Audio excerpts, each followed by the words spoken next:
Have you ever walked into a room and completely forgotten why you were there? Or stood in front of the fridge, staring blankly, unable to recall what you needed? Maybe you felt the sting of forgetting a loved one's name or a cherished conversation, watching moments slip away like sand through your fingers. I'm 88 years old, and I know that feeling all too well. The frustration, the shame, the fear that your memory is fading with age. But here's the truth, it doesn't have to be that way. In this video, I'll share a simple, 3-minute habit that transformed my life, lifting the fog from my mind and helping me reclaim my memory, my confidence, and my connections with those I love. You need to watch until the end because I'm going to reveal exactly how this easy practice works, step by step, with no gadgets or pills, just a small commitment that could change your life, too, giving you the tools to feel present, sharp, and in control again no matter your age. Before we begin, I would appreciate it if you like this video.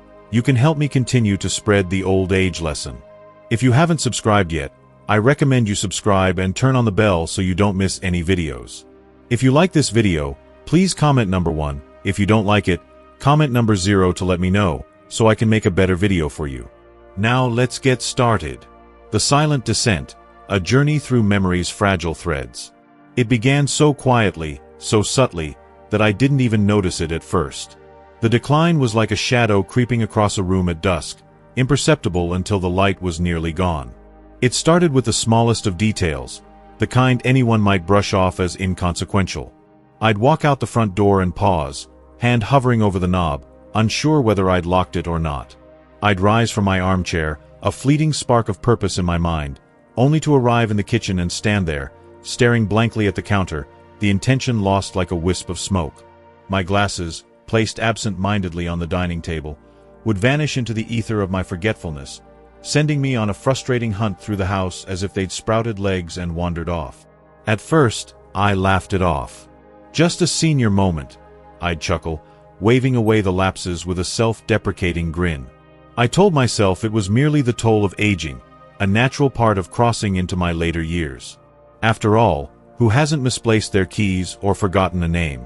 But beneath the surface, a quiet unease was taking root, a discomfort I couldn't quite articulate. Those fleeting moments of forgetfulness, however small, began to accumulate like grains of sand in an hourglass, each one adding weight to a growing sense of disquiet. With every lapse, I felt a little less like myself, as if the person I'd always been, sharp, reliable, quick to recall a name or a story, was slipping through my fingers. My mind, once a finely tuned instrument, capable of recalling intricate details, dates, faces, entire conversations with vivid clarity, began to feel like an old radio struggling to find a signal. On good days, the connection was clear, and I could pluck memories from the air with ease. But on others, it was as if the dial had been turned to static, emitting only a confusing hum, a word that refused to surface, a face I couldn't place, an appointment that evaporated from my thoughts. Each lapse carried a sting, a mix of shame, frustration, and a quiet sadness that was hard to name. It wasn't just forgetting.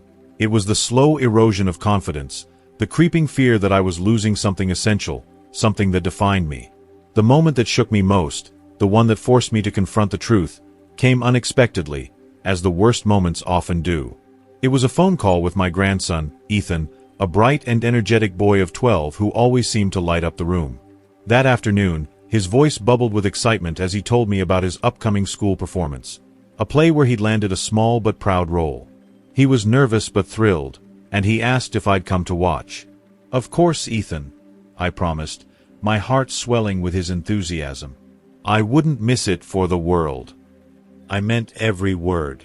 But when the day arrived, the promise had vanished from my mind, as if it had never existed. I went about my routine, reading the paper, tending to the garden, oblivious until the phone rang that evening. It was Ethan's mother, my daughter, her voice tight with disappointment. "Dad, where were you? Ethan was waiting for you. He kept looking for you in the audience." The words hit like a physical blow. I had no excuse, no explanation. I had simply forgotten. The weight of that realization settled into my chest, heavy and unyielding. When I spoke to Ethan later, his voice was soft, subdued, lacking its usual spark. He didn't scold me or cry. He just said, "It's okay, Grandpa." But that quiet acceptance, that gentle forgiveness, hurt more than any reprimand could have. His silence spoke volumes, and it echoed in my mind long after the call ended. That night, I lay awake, staring at the ceiling, my thoughts spiraling. I remembered my father in his final years, his once vibrant mind clouded by forgetfulness, and how I'd quietly vowed, "I'll never let that happen to me." Yet here I was, standing in the same shadow, watching pieces of myself slip away. The true pain wasn't just in the act of forgetting. It was in what came with it, the gnawing insecurity, the fear that I was becoming a burden, the constant second-guessing. Did I lock the door, or am I imagining it? Did I take my medication this morning, or did I only think about it? Am I repeating myself again, boring the people around me? The doubt was relentless, eroding my sense of self. You begin to distrust your mind, and that's a kind of loneliness no one prepares you for. No one teaches you how to age gracefully, how to navigate the slow, silent decline that sneaks into your life like an uninvited guest. It settles into your routines, hiding in the pauses when you search for a word, in the moments when you stand frozen, trying to recall why you entered a room. By the time you recognize its presence, it's already made itself at home. For months, I teetered on the edge of resignation, tempted to accept this as my inevitable fate. I heard it in the voices of others my age, the casual refrains that masked surrender. It's just part of getting old. My memory's not what it used to be. What do you expect at my age? Those phrases, repeated like mantras, became a kind of self-fulfilling prophecy. I saw it in my friends, too. Anthony, a retired schoolteacher who'd once been the life of every gathering, had faded into a shadow of himself after retirement. He spent his days glued to the television, his world shrinking to the four walls of his living room. "I don't retain anything anymore," he'd say, dismissing my suggestions to try something new, learning to use a tablet, writing down his stories, or even joining a book club. "What's the point?" he'd shrug. "My mind's not up for it." If you are still watching this video and finding these lessons useful, please comment number 1 below to let me know that you are still watching this video with me. Thank you for your valuable time. Then there was Peter, another friend, who'd grown quieter at our weekly coffee meetups. He used to regale us with tales of his travels, his eyes sparkling as he recounted adventures from decades past. But now, he sat on the sidelines, offering only faint smiles and brief replies. When I asked him why, he confessed in a low voice, "I'm afraid I'll forget a word mid-sentence, or worse, repeat myself and not realize it. It's easier to just listen." That was the trap so many of us fell into. Passive aging. We retreated, isolating ourselves, clinging to the same predictable routines as if they offered safety. But that safety was an illusion, a soft cage that dulled the mind further. The less we challenged ourselves, the more our memories faded, like muscles atrophying from disuse. I began to notice the contrast in others, those who defied the stereotype of decline. At 78, my neighbor Clara was a marvel. Sharp, curious, and always learning. She'd taken up painting in her 60s, joined a local history club, and could recount details of her latest book with the clarity of a much younger mind. What set her apart wasn't physical vigor or some genetic gift. It was her refusal to stop growing. She kept her mind active, engaging with new ideas, seeking out conversations, and embracing challenges. Clara didn't just live, she thrived. Her example was a quiet rebuke to the resignation I'd begun to accept, a reminder that aging didn't have to mean surrender.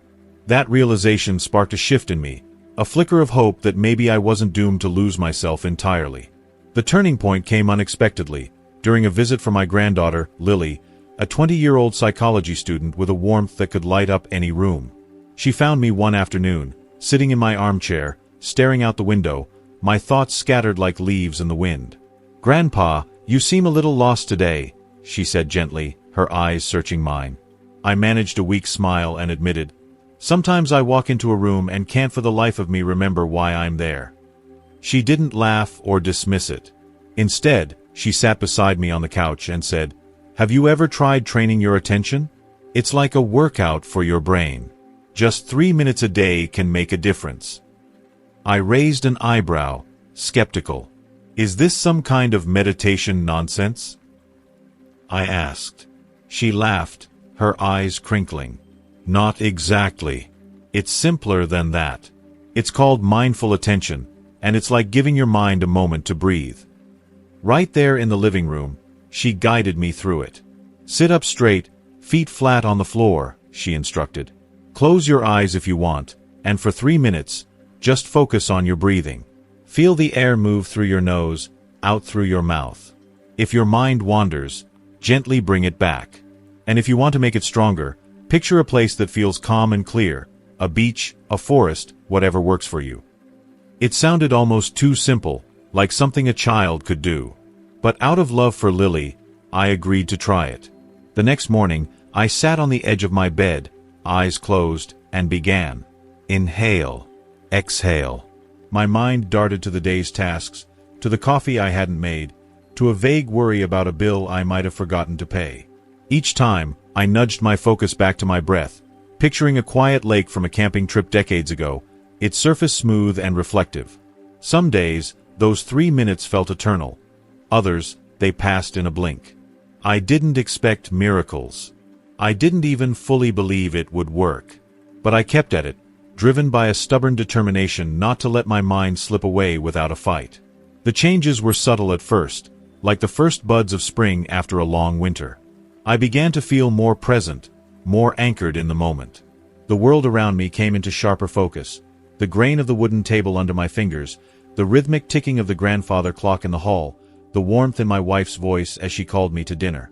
One morning, as I walked to the kitchen, I realized I'd gone there for peach yogurt, not strawberry, a small victory, but one that made me pause and smile.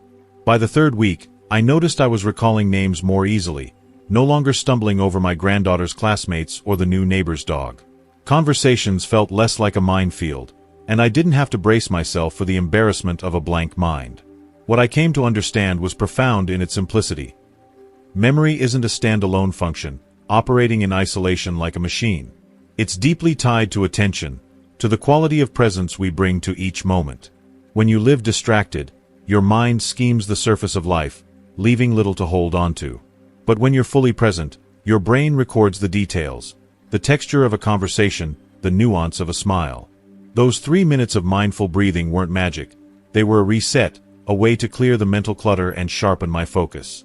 Each morning, as I sat in silence, I felt my mind reorganize, as if someone were dusting off the shelves of my consciousness, leaving it clearer, more spacious. The effects snowballed over time. I remembered the new neighbor's name, Tom, without needing to ask twice. I found my glasses on the counter without tearing the house apart. One day, my wife, Ellen, handed me a short shopping list. Bread, milk, apples, coffee. In the past, I'd have jotted it down, terrified of forgetting even one item. This time, I took a deep breath, repeated the list in my mind, and headed to the store. When I returned with everything, Ellen looked at me with a mix of surprise and pride. "No list?" she asked. I shook my head, grinning. Didn't need one. That moment felt like summiting a mountain, not because of the groceries, but because of what it represented, a return of confidence, a reclaiming of control. The real breakthroughs, though, were in my relationships. I began to recall conversations with a clarity I hadn't felt in years. When someone mentioned a chat from days earlier, I could nod and respond, no longer fumbling for context. The most meaningful moment came with Ethan. He'd told me about an upcoming exam, a math test he was nervous about. A week later, I asked how it went. His eyes widened, a grin spreading across his face. "You remembered, Grandpa." That look, that spark of connection, was worth more than any recovered memory. It wasn't just about recalling facts, it was about restoring bonds, about showing up for the people I loved. My days began to feel lighter, more purposeful. I woke up with a sense of clarity, my mornings no longer clouded by the fog of scattered thoughts. I slept better too, the restless nights replaced by a deeper, more restorative rest. The change wasn't dramatic, no grand epiphany or overnight transformation, but a steady accumulation of small wins, each one building on the last. I realized that active aging isn't about chasing youth or defying time. It's about making intentional choices, reading a few pages of a book, taking a walk and noticing the world around you, asking questions, staying curious. It's about refusing to let your mind rust, about feeding it with new experiences and connections. If you're reading this and nodding, recognizing your own moments of forgetfulness, I want you to know something. It's not inevitable. The belief that memory loss is just part of aging is a trap, a story we tell ourselves that can become a self-fulfilling prophecy. You don't have to accept it. You're here, seeking answers, and that alone puts you on the path to active aging. It's not about grand gestures or impossible feats. It's about small, consistent habits. 3 minutes of mindful breathing, a new hobby, a conversation that sparks your curiosity. It's about believing that your mind, like your body, can be nurtured and strengthened, no matter your age. I'm not the same man who stood in the kitchen, staring blankly at the counter, wondering why I was there. I'm not perfect, and I still have moments of forgetfulness. But I've learned that those moments don't define me. What defines me is my refusal to give up, my commitment to showing up for myself and the people I love. If I can do it, at 75, with a mind that once felt like it was slipping away, so can you. Start small. Breathe. Pay attention. And watch how the pieces of yourself come back, one clear, vibrant moment at a time. If you are still watching this video and finding these lessons useful, please comment number 2 below to let me know that you are still watching this video with me. Thank you for your valuable time. After completing my daily breathing exercise, I retired to bed enveloped in a profound sense of calm, my mind unburdened by the day's chaos. That night, my sleep was not just restful but deeply restorative, a kind of slumber I hadn't experienced in years. When I awoke, I felt genuinely refreshed, as though a fog had lifted from my mind. My wife, ever observant, noticed the change almost immediately.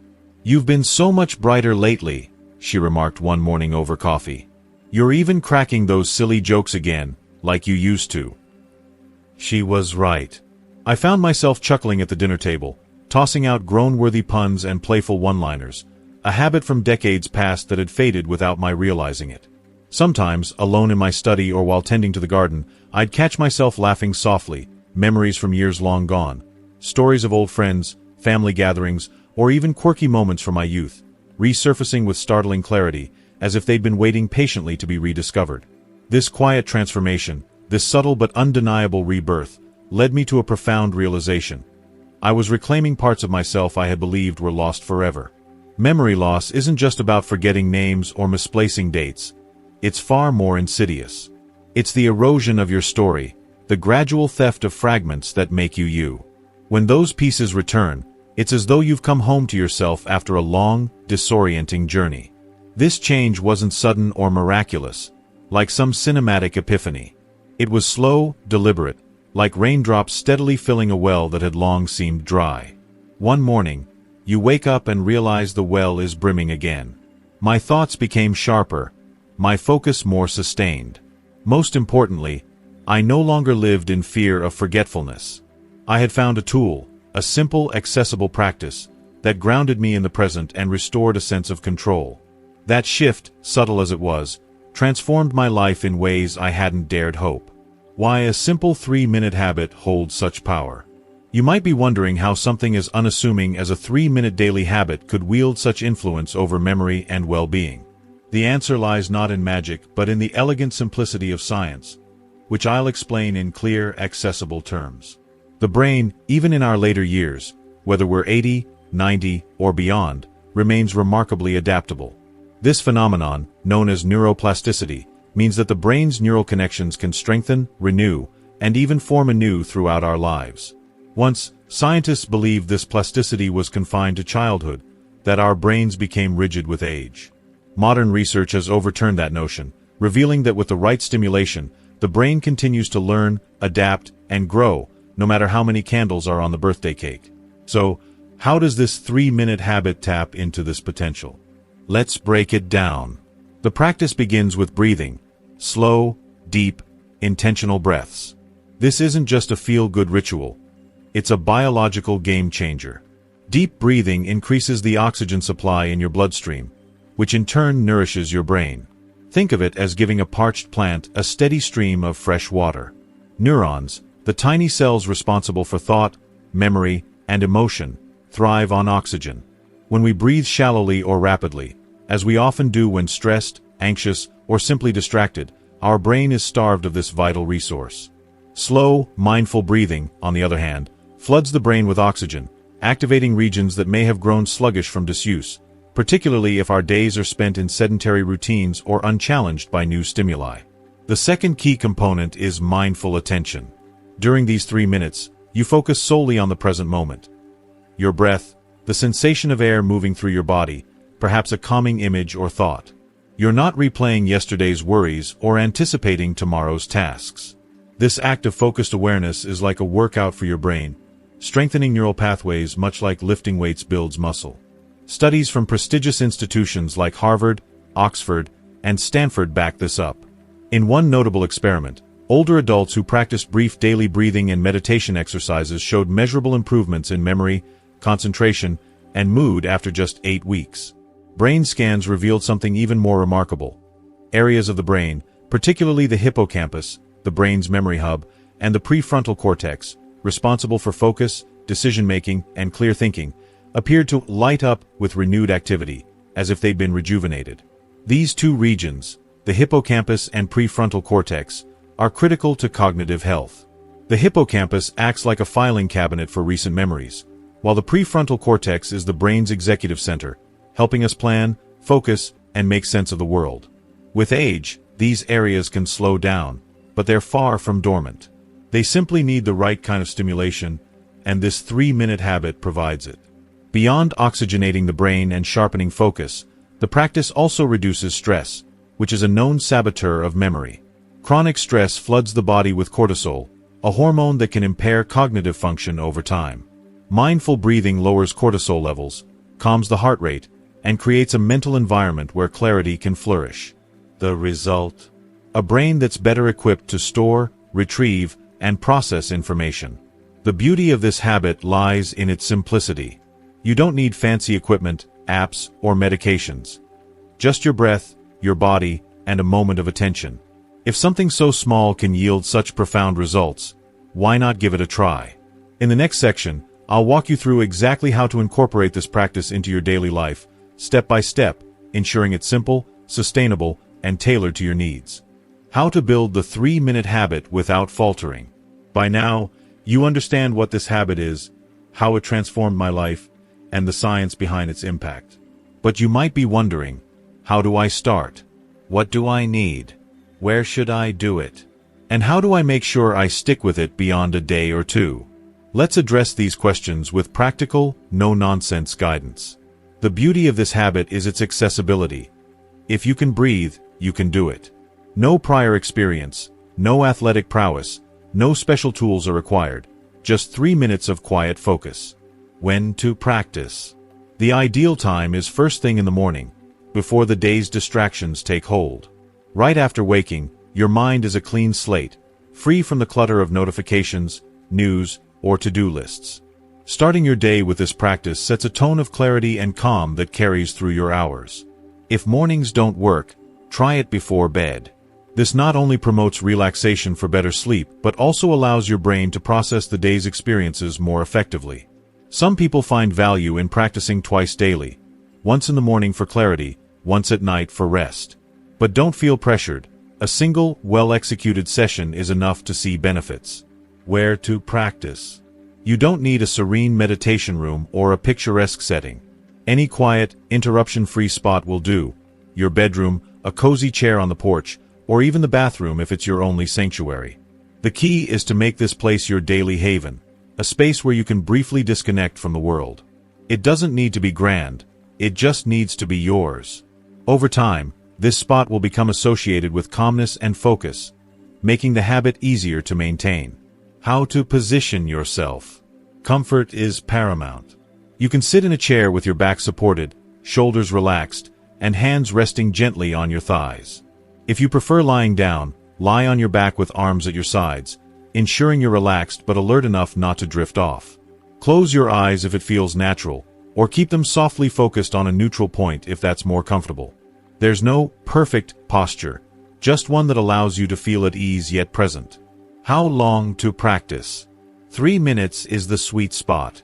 You can time it with a clock, set a gentle timer, or simply count 12 to 15 slow, deep breaths, which typically aligns with the time frame. The key is consistency. 3 minutes every day is far more effective than a sporadic 15-minute session. Think of it like brushing your teeth, a brief, daily commitment that yields long-term results. How to make it stick. To ensure the habit becomes second nature, anchor it to an existing routine. For example, practice right after brushing your teeth or before your morning coffee. Your brain will begin to associate these actions, making the habit automatic. You can also leave visual reminders, a sticky note on your bathroom mirror, fridge, or nightstand with a simple message like, "Breathe for 3 minutes," or "Your mind deserves this." If you use a smartphone, set a daily alarm with an encouraging note, "Time for your 3-minute reset." Most importantly, reframe the practice as a gift to yourself, not a chore. It's a moment of care for your mind, a small act of self-love. If you are still watching this video and finding these lessons useful, please comment number 2 below to let me know that you are still watching this video with me. Thank you for your valuable time. What if you miss a day? Life happens. Some days you're tired, unwell, or simply unmotivated. That's okay. If you can't manage the full 3 minutes, try just 1 minute.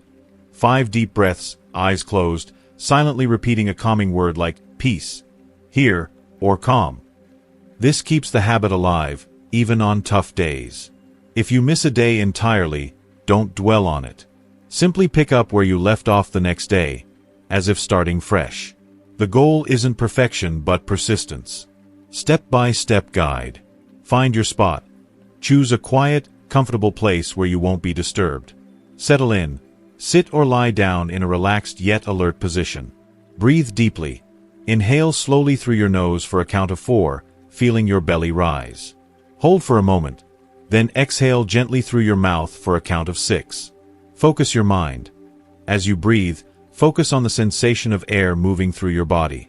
If you like, visualize a calming image, a serene lake, a favorite memory, or a soft light. Stay present. If your mind wanders, gently bring it back to your breath. Don't judge yourself. Just return to the moment. Repeat daily. Commit to 3 minutes each day, ideally at the same time and place.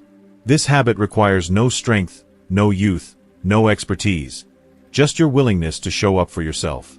As I often say, if you can breathe, you can do this. And those 3 minutes can restore what time and routine may have dimmed. Stories of transformation. It's not just me. After experiencing these changes myself, I felt compelled to share this practice with others. I started with close friends, then mentioned it to folks at the community center and neighbors during our afternoon chats in the town square. Some were intrigued, others skeptical, but a few took the leap and tried it. Their stories reinforced what I discovered. This simple habit has the power to awaken dormant parts of the mind and spirit. Take Mrs. Helen, a 79-year-old widow who lived alone and often seemed withdrawn. One day, she confided, "I walk into a room and forget why I'm there. It makes me feel like I'm fading." I taught her the 3-minute breathing practice, and she began doing it each morning in her small garden. 3 weeks later, she called me, her voice brimming with excitement. "I remembered my daughter's birthday today, without checking my calendar. I haven't done that in years." But it wasn't just her memory that improved. Helen seemed more vibrant, her eyes brighter, as if a spark had been reignited. She started joining conversations at the community center, sharing stories with a newfound confidence. Then there's Mr. Armand, an 83-year-old who laughed off the idea at first. "My brain's too old for tricks," he'd say with a chuckle. But after mixing up his grandson's name at a family dinner, he felt a sting of embarrassment and asked for my help. He started the habit sporadically, sometimes forgetting or getting distracted. Yet, over time, he found a rhythm. A month later, he shared a triumph. "I told my great-granddaughter a story about my childhood, start to finish, without losing my place." Her eyes lit up, and for once, I felt like the wise elder I used to be. His consistency, though imperfect, made all the difference. Not everyone saw the same results. Some tried the practice a few times and gave up, saying, "I didn't feel anything special." But those who stuck with it, treating it like a daily ritual, like watering a plant, saw changes not just in memory but in mood, clarity, and even their relationships. The difference came down to persistence. A plant doesn't bloom from a single watering, and the brain doesn't reawaken from a single session. It's the steady, daily commitment that brings transformation. A ripple effect beyond the individual.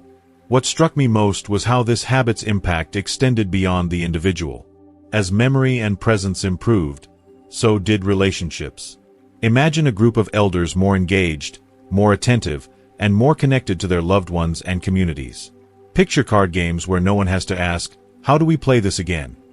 Or family visits where stories are shared without repetition or frustration. When someone remembers better, everyone benefits. Family, friends, caregivers. A sharper, more present mind fosters deeper conversations, stronger bonds, and a renewed sense of connection. It's not just about you. It's about the people who light up when you're fully there. This isn't about chasing youth or defying age. It's about reclaiming what's still within you, waiting to be awakened. Memory isn't lost forever. It's often just buried under the dust of time, stress, or neglect. With 3 minutes a day, a bit of silence, and a willingness to try, you can brush that dust away and rediscover the clarity and joy that still reside within. A simple challenge for you. I invite you to try this habit for just 7 days. That's it, 7 days of 3-minute sessions, done your way. Practice in the morning to start your day with clarity or at night to ease into restful sleep. Do it in your favorite chair, on your porch, or wherever feels right. Breathe deeply, focus gently, and visualize something that brings you peace. Notice what shifts, however small. Maybe you'll recall a name more quickly, feel more present in a conversation, or wake with a clearer mind. These changes may be subtle at first, but like raindrops filling a well, they accumulate. You don't need to be young, strong, or tech-savvy. You don't need a perfect memory or a perfect life. All you need is 3 minutes, a quiet moment, and the curiosity to see what's possible. Your mind is waiting to surprise you. Will you give it a chance? Thank you for joining me on this journey from forgetfulness to hope, where we've explored how a simple 3-minute habit can awaken your memory and bring back the clarity you thought was lost. I've shared my story, how I went from forgetting my grandson's school performance to remembering grocery lists and conversations with confidence, all by practicing mindful breathing for just a few minutes each day. We've seen how this small, consistent habit can rewire your brain, reduce stress, and rebuild connections with those around you. Now, I want to hear from you. What have you learned from this video? What's one thing you're taking away that you'll put into practice in your life? Please share it in the comments below. I read everyone, and your story might inspire someone else to reclaim their memory, too. If you like this video, please leave your comment below, and don't forget to like, share, and subscribe to our YouTube channel for more tips to live with clarity and purpose. Thank you, and remember, it's never too late to shine a light on your mind.